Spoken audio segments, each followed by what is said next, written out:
La vieille. Comme des mains coupées, les feuilles choient sur les chemins, les prés et les cépées.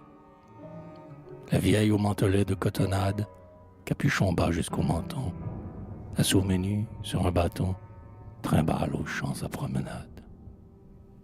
Taupe, souris, mulot et rat, trotte et radote après ses pas. Les troncs et les taillis se parlent, et les oiseaux, hérons, grèbes et harles, font comme une bataille d'ailes et de cygnes au devant d'elle.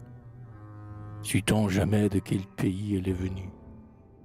Des bateleurs qui s'en venaient d'ailleurs, et dimanche, sur les routes, l'ont reconnue. A-t-elle aimé les nixes d'or? Peut-être, mais rien n'est sûr.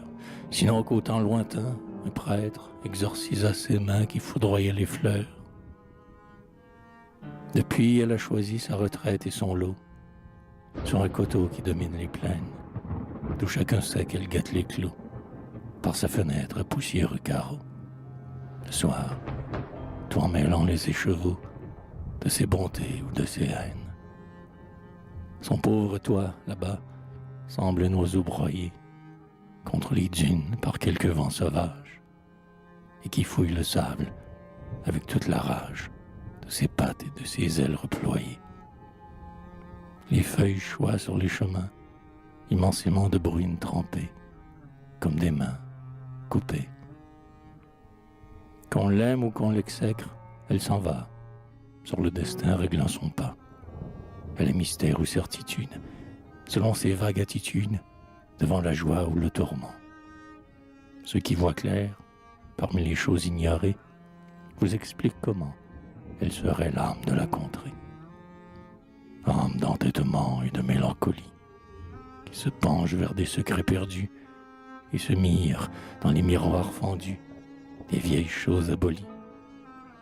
Âme de soir fumeux ou de matin brumal, âme d'amour sournois ou de haine finaude, qui s'en allant au bien, qui s'en allant au mal, y va toujours comme en maraude.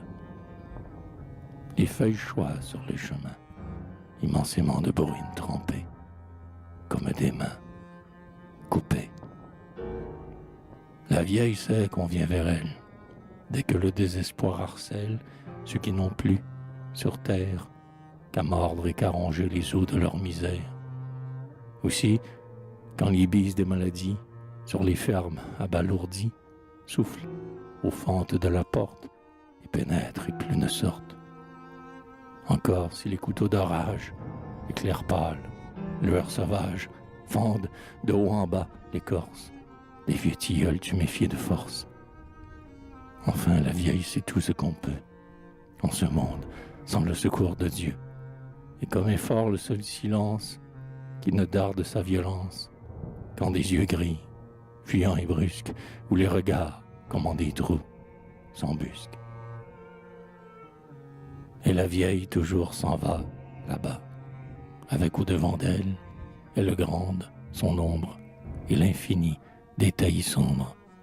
Et belette, mulot et rat, court sinistre et léger, en messager, devant ses pas. Et foudre et vent et bourrasque dramatisés semblent, avant d'éclore, harder dans sa pensée. Immensément, la vieille croit en elle, comme en une chose éternelle, d'accord avec les eaux, les bois, les plaines. Les flux de sa pitié ou de sa haine se définissent la seule cause du va-et-vient des sorts et des métamorphoses. La nuit, quand des cheveux de lune baignent les effrois, les épaules des dunes, elle s'éveille en leur lumière bleue. Sa volonté se darde alors de lieu en lieu. Les vieux pays et leurs minuits de flammes hallucinent si vivement son âme qu'elle en devient voyante et prophétesse, et démêle parfois la joie ou la tristesse et les sombres ou lumineux présages qui font des gestes d'encre et d'or dans les nuages.